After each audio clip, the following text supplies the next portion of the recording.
Everyone, welcome again. और आज का जो हमारा मोस्ट डिमांडिंग टॉपिक है, क्योंकि अभी बीएड सेकेंड ईयर के प्रैक्टिकल 15 जुलाई से स्टार्ट है, तो वो रोटेशन में सभी कॉलेजेस की अलग अलग डेट शीट आई हुई है।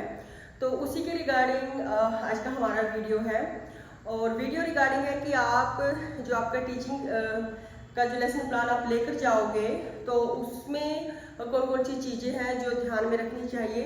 पता क्या होता है कि बच्चा तैयारी भी करके जाता है, उसने टीच भी किया हुआ है, बट होता क्या है कि जब मौके पर जब जैसे एग्जामिनर आपके सामने बैठा हुआ है, तो थोड़ा कई बार कंफ्यूज हो जाती है, या फिर टॉपिक कब अनाउंस करना है, पीके टेस्टिंग क्या है, ये सारी चीज़ों में थोड़ा सा कॉन्फिडेंस कम होने की वजह से मतलब हम घबरा जाते हैं। तो ये जो सारी चीज़ें, अगर हम चार्ट कब यूज़ करना है, टॉपिक कब हमें लिखना है, और कौन से मेथड से हम पढ़ा रहे हैं बच्चों को, लेक्चर मेथड है, प्रोजेक्ट मेथड है, या हिस्टोरिकल मेथड है, या फिर स्टोरी टेलिंग मेथड है, कौन सा मेथड यूज़ कर रहे हैं हम, तो ये सारी चीज़ें हमें पता होना चाहिए। देखो मोस्ट मतलब ज़्यादातर तो लेक्चर मेथड, लेक्चर कम डेमोन्स्ट्रेशन मेथड ही यूज़ किया जाता है। और अगर हम बात करें कि लेसन प्लान जैसे कि नाम से ही पता है, एक किसी चीज़ की प्लानिंग, कोई भी हमें कोई कार्य करना है, कोई वर्क करना है, तो हम उसके लिए क्या करते हैं, प्लान करते हैं कि हम इस चीज़ को किस तरीके से, कितने टाइम में, या फिर खर्च इस पर कितना आएगा, वो सारी चीज़ें मतलब हम एक प्लान करते हैं किसी भी काम को पूरा करने के लिए।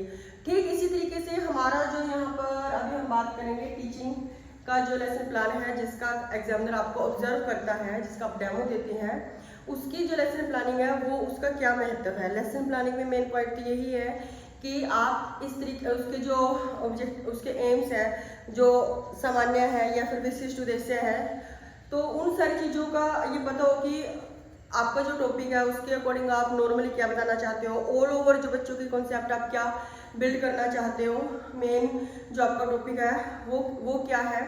और जब आप क्लास में एंटर करते हो तो क्या कुछ प्रोसेस है आपको फॉलो करनी चाहिए। सो इसी चीज़ के रिगार्डिंग है। अब मान लीजिए कि मैं ही अपना प्रैक्टिकल का डेमो देने के लिए आई हुई हूँ। सो सबसे पहले क्या होगा, जैसे क्लास में एंटर करेंगे, सर या मैम जो भी आप उनको गुड मॉर्निंग विश करेंगे। सो उसके बाद आपके पास जो प्रैक्टिकल की फाइल्स हैं वो आप जहाँ पर आपका एग्जामिनर बैठा है वहाँ पर रख देंगे, और फिर आपका लेसन प्लान भी आप वहीं पर रखेंगे, और उसके बाद आप बोर्ड के सामने आकर खड़े हो जाओगे। फिर आप जो क्लास में स्टूडेंट्स बैठे हुए हैं उनकी अटेंशन गेन करोगे। तो कैसे आप एक लेसन प्लान जो है उसको आप टीचिंग जो लेसन है आप वहाँ पर उसको टीच कैसे करोगे। अब मान लीजिए मैं स्टार्ट कर दी, तो मैं कैसे करूँगी।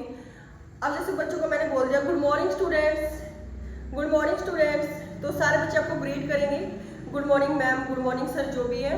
और उसके बाद फिर करना क्या है कि अब मुझे जो मेरा टॉपिक है, मोस्टली बच्चे गलती कर देते हैं इस चीज़ में, टॉपिक क्या करेंगे, जैसे बस गुड मॉर्निंग स्टूडेंट्स किया और यहाँ पर टॉपिक लिखना शुरू कर देंगे। देखिए टॉपिक ऐसा नहीं है कि आपने बच्चों को बस गुड मॉर्निंग विश किया और आपने टॉपिक लिखना शुरू कर दिया, ऐसा नहीं है। आपको सबसे पहले आपका जो टॉपिक है, बच्चों की जो अटेंशन है वो गेन करनी है, उनको इंटरेस्ट बनाना है। अब मैं बच्चों को बोलूँगी, पता है स्टूडेंट्स आज हम कितना इंटरेस्टिंग टॉपिक करना चाहते हैं, जो टॉपिक है वो कितना इंटरेस्टिंग है, और आपको उसको सुनने में और समझने में भी बड़ी मतलब एक फीलिंग के साथ आप उसको समझना चाहोगे जो हमारा आज का टॉपिक है। सो आज का जो पहले मैं आपसे कुछ क्वेश्चन पूछूंगी और फिर आप उसका आंसर देने की कोशिश करना। अब जैसे मेरा टॉपिक जो सब्जेक्ट है वो है एसएस, तो इसी के रिगार्डिंग हमारा आज का टॉपिक है। बट मैं पहले कुछ क्वेश्चन पूछना चाहूँगी। हाँ बेटा, आप बताइए कि भारत का जो झंडा है वो कब मतलब किस अवसर पर लहराया जाता है।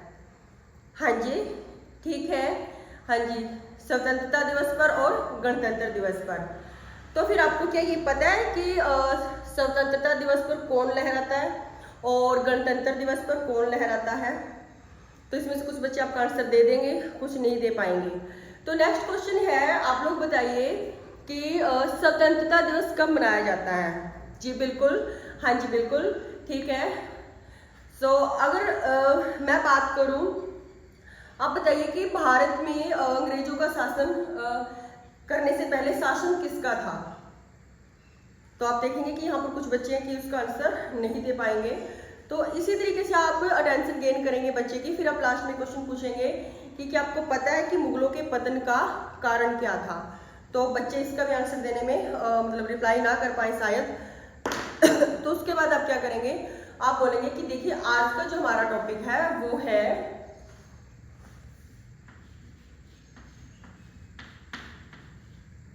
मुगल शासन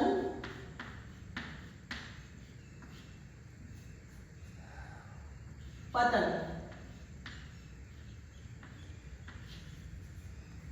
ठीक है स्टूडेंट्स, तो आज हम बात करेंगे कि मुगल शासन का पतन कैसे हुआ था और उसके क्या कारण है। और तो आज का हमारा यही टॉपिक है कि मुगल शासन की जो भी गतिविधियां हैं वो कैसे हुई थी। तो अगर हम सबसे पहले बात करें कि मुगल शासन, पहला क्वेश्चन यही था कि हमारे देश पर अंग्रेजों ने जब शासन किया उससे पहले किसका शासन था, तो उससे पहले मुगलों का शासन था। और अगर मुगलों की बात करें, मुगलों ने कौन सी नीति अपनाई थी, उसके क्या कारण थे कि उसका पतन हो गया। तो पहला जो हमारा, अगर इसके कारणों की हम बात करते हैं, मुगल शासन के जो पतन के कारण है, सबसे पहला हमारा जो पॉइंट बनता है तानाशाह शासन।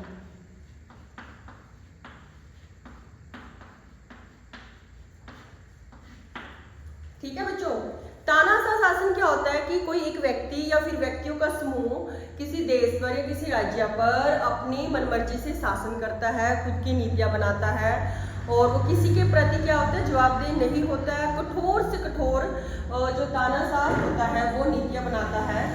और जितने भी मुगल काल में जो शासक रहे वो सभी उन्होंने तानाशाह की नीति ही अपनाई थी। तो मुगल शासन के पतन का जो एक कारण था तानाशाह शासन। और इसमें तानाशाह शासन किसने अपनाया था, एक तो अकबर को छोड़कर बाकी जितने भी शासक थे उन्होंने तानाशाह शासन अपनाया था। औरंगजेब के शासनकाल में एक तो अकबर था, अकबर ने तो मतलब सहकुल की नीति अपनाई थी, उसने मतलब दूसरे धर्मों का भी उसको स्वीकार लिया था। बट अगर औरंगजेब की बात करें,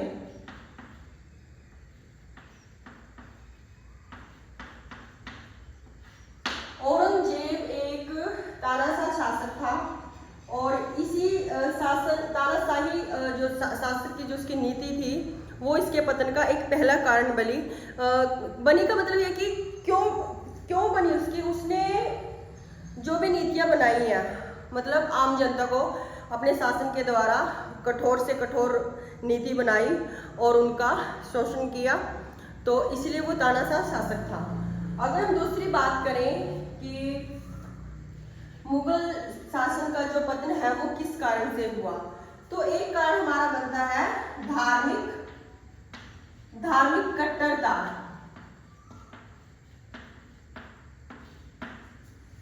औरंगजेब एक ऐसा शासक था जिसने धार्मिक कट्टरता की नीति अपनाई है।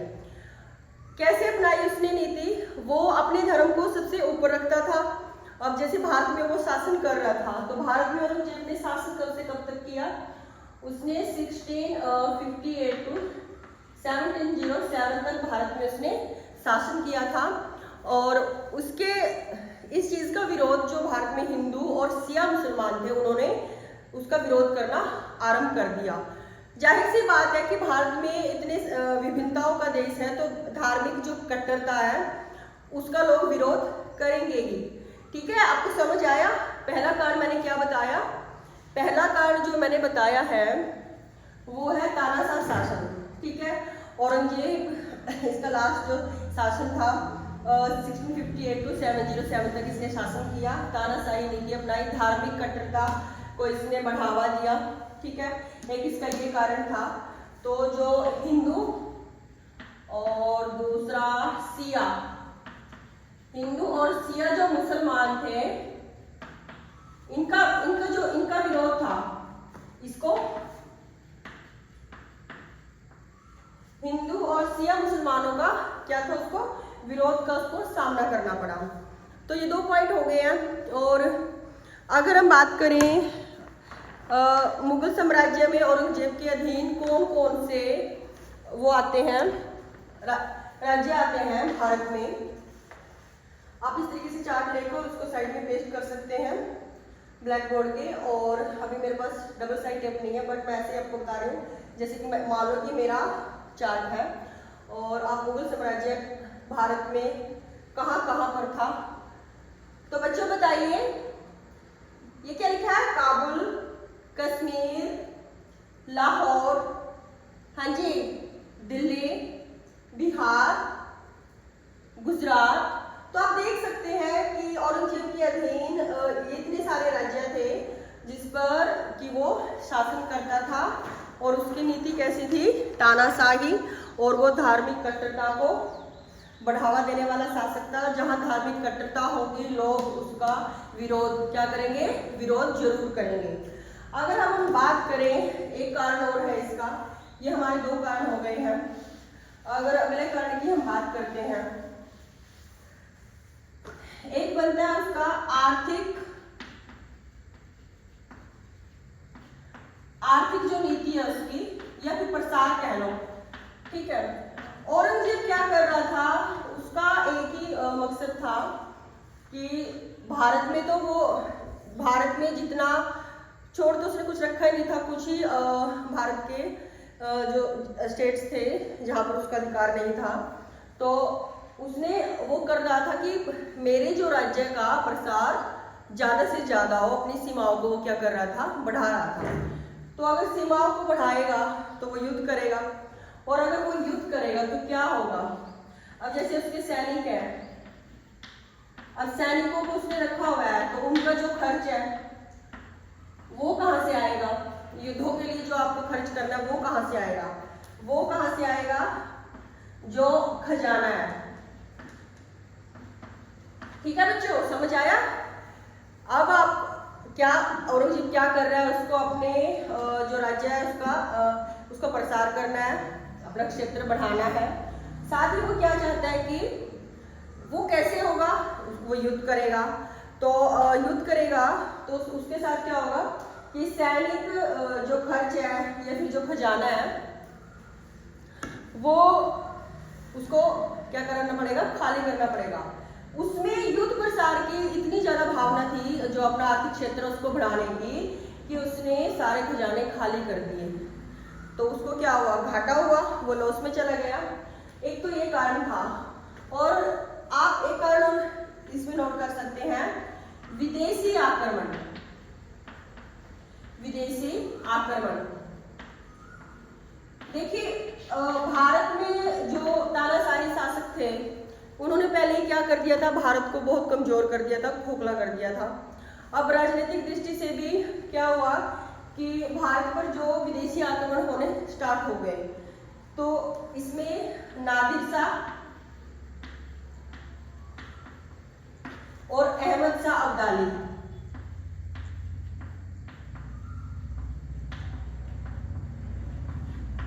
इन दो लोगों ने भारत पर जब आक्रमण किया तो राजनीतिक दृष्टि से भी भारत की स्थिति बिल्कुल डावाडोल हो गई। तो जैसे मैंने आपसे क्वेश्चन पूछा था कि भारत में अंग्रेजों का शासन कब हुआ और क्या कारण थे कि भारत में विदेशी आक्रमण हुए और अंग्रेजों का शासन स्थापित हो गया। देखिए, पहले तानाशाह जो नीति अपनाई हुई थी, उनके खजाने खर्च हो गए। फिर क्या हुआ? विदेशी आक्रमण होने स्टार्ट हो गए। तो उसके बाद इस स्थिति का फायदा किसने उठाया? अंग्रेजों ने उठाया। अंग्रेजों ने इस स्थिति का फायदा उठाया और अंग्रेजों ने भारत पर क्या कर लिया? अंग्रेजों का अधिकार हो गया। तो अंग्रेजों का भारत पर क्या हो गया? अधिकार हो गया। तो समझ आया बच्चों कैसे उन्होंने अंग्रेजों ने भारत पर अधिकार किया, और मुगलों का जो शासन था उसका पतन का कारण क्या क्या बना, किस वजह से जो मुगल है उनके शासन का पतन हो गया। तो आप एक बार फिर मेरे साथ सारी चीजें हम एक बार रिमाइंड कर लेते हैं। इसको बोलते हैं पुनरावृत्ति। तो हमने आज का जो टॉपिक है वो क्या किया? हमारा था मुगल शासन पतन। मुगल शासन का जो है पतन वो किस तरीके से हुआ, और अंग्रेजों ने कौन सी नीतियाँ थी जिसके कारण, पहली नीति क्या थी कि धार्मिक कट्टरता उसने अपनाई, औरंगजेब ने अपनाई। और दूसरा क्या था कि विदेशी जो आक्रमण थे वो भारत पर हुए, जिससे भारत कमजोर हो गया। फिर अपने क्षेत्र का वो क्या करना चाहता था, प्रसार करना चाहता था, तो उसके खजाने खत्म हो गए। और एक तानाशाही शासन, जहां पर जो शासक होता है वो सिर्फ अपनी मनमर्जी से नीतियां बनाता है, लोगों को उसका पालन करने के लिए क्या करता है, मजबूर करता है। तो इस तरीके से मुगल शासन का अंत हो गया। फिर साथ में हमने चार्ट में देखा कि कौन कौन से वो राज्य थे जहां पर अंग्रेजों का मुगलों के जाने के बाद शासन स्थापित हुआ, बट पहले वो किसके थे, अंडर में थे, वो थे मुगलों के अधीन शासन जो राज्य थे। सो आज का हमारा टॉपिक क्लियर हुआ और मैं उम्मीद करती हूँ कि आपको समझ आया होगा। और आपका जो होमवर्क है यही है कि मुगलों के जो पतन के कारण क्या थे ये आपको लिखकर लाना है, और विदेशी शक्तियों का जो आक्रमण हुआ उससे भारत पर क्या प्रभाव पड़ा, और विदेशी आक्रमणों का अंग्रेजों ने किस प्रकार फायदा उठाया और भारत को अपने अधीन कर लिया। सो ठीक है बच्चों, सो ये आपको अपना होमवर्क करके लाना है। ओके, सो ठीक है, आप लोग इस तरीके से अपना टॉपिक, ये तो मैंने शॉर्ट में थोड़ा सा बताया है। वैसे अगर ड्यूरेशन की अगर बात करें लेक्चर की ड्यूरेशन की, तो जो टाइम है उसका 30 से 35 मिनट का होता है। ये 30 से 35 मिनट का टाइम होता है। अब दो चार चीजें जो मैं आपको बताना चाहूंगी। पहले मैंने क्या किया था, मैंने सिर्फ सब्जेक्ट लिखा, मेरा ऐसा सब्जेक्ट है सोशल साइंस। फिर मैंने क्या किया, थोड़ी देर मैंने बच्चों से क्वेश्चन पूछे। जो वो मैंने क्वेश्चन पूछे हैं उसको क्या बोलते हैं, उसको बोलते हैं, जो मैंने बच्चों से क्वेश्चन पूछे उसको बोलते हैं पीके टेस्टिंग। पीके टेस्टिंग क्या होती है, पीके टेस्टिंग है प्रीवियस नॉलेज टेस्ट। हम एकदम से टॉपिक को अनाउंस नहीं करते हैं, ना ही आते ही ब्लैक बोर्ड पर अपना चार्ट लगा देते हैं। अगर आपने टॉपिक यहाँ लिखा नहीं, अनाउंस नहीं किया और आपने चार्ट लगा दिया, तो भी तो बात वही होगी कि आपका टॉपिक अनाउंस हो चुका है। सो प्रीवियस नॉलेज टेस्टिंग, जो मैंने क्वेश्चन पूछे कि भारत को स्वतंत्रता कब मिली, भारत का जो झंडा उसको कब किस अवसर पर लहराया जाता है, अंग्रेज भारत में कैसे आए, उनसे पहले किसका शासन था, और मुगलों का पतन किस प्रकार से हुआ। तो ये जो क्वेश्चन है वो बच्चे का अटेंशन गेन करने के लिए, एक क्लास का जो सिनेरियो उसको बनाने के लिए हम इस तरीके के पहले क्वेश्चन पूछते हैं, उसको पीके टेस्टिंग बोलते हैं। और मेथड मैंने कौन सा यूज़ किया, आपने देखा होगा इस लेक्चर में मोस्टली मैं बोल रही हूँ, बच्चों से मैंने कुछ ही क्वेश्चन पूछे हैं जिसको उन्होंने आंसर दिया है और बच्चों ने समझा है। तो यहाँ पर लेक्चर मेथड था। अब इसके साथ मैं अगर चार्ट यूज़ कर रही हूँ, लेक्चर कम डेमोन्स्ट्रेशन मेथड हो गया, साथ में अगर मैं मॉडल दिखा रही हूँ बच्चों को, तो ये लेक्चर कम डेमोन्स्ट्रेशन मेथड हो गया। तो आपको ये भी पता होना चाहिए कि लेक्चर मेथड क्या है, इसके बेनिफिट क्या है, इसकी लिमिट्स क्या है, लेक्चर कम डेमोन्स्ट्रेशन मेथड क्या होता है, उसके बेनिफिट्स, उसकी लिमिट्स क्या है, कब यूज़ करते हैं। तो ये सारी चीज़ें जो आपको पता होनी चाहिए। सो मैंने अपनी तरफ से कोशिश की है कि आप जो आपको प्रैक्टिकल का जो एग्जामिनेशन होता है, जब आपका एग्जामिनर ऑब्जर्व करता है, उसमें आप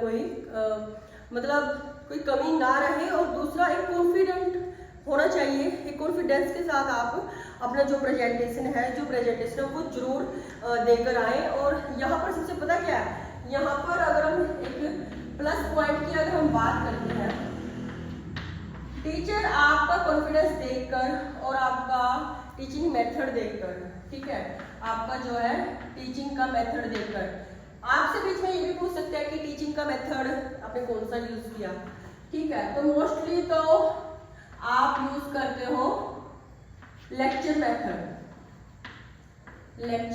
मेथड यूज किया जाता है, या फिर लेक्चर कम डेमोन्स्ट्रेशन, ये वाला मेथड यूज होता है। और टीचर एक चीज और है, अब जैसे चार्ट है, अगर आप जैसे आपने चार्ट बनाया है और आप चार्ट लेकर आए और उसका भी आप यूज कर रहे हो क्लास में, तो क्या होगा, पॉइंटर के साथ आप नोट आउट कर सकते हो। चार्ट जो भी आपने बनाया है और क्लास में सामने जो बच्चे बैठे हुए हैं वहां पर जब बच्चे बैठे उनको पूरा विजिबल होना चाहिए, ठीक है। आपने सब कुछ अच्छे से तैयार कर लिया, बट चार्ट में आपने जो जो चीज, मान लो आप चार्ट मुगल साम्राज्य के ऊपर आपने चार्ट बना लिया, तो पहले जो मुगल शासक थे आप उनको ले आए 1 बाय 1, इसके बाद कौन शासक में आया, ठीक है, उनकी डेट ऑफ बर्थ आपने बताई, उनका शासन का जो काल है वो बताया, या फिर आप उनकी पिक्चर पेस्ट करके ले आए, या फिर आप इसका मैप ले आए, ठीक है, औरंगजेब के अधीन जो जो राज्य थे इंडिया का मैप ले आए और उसमें आप एक्सप्लेन कर रहे हो।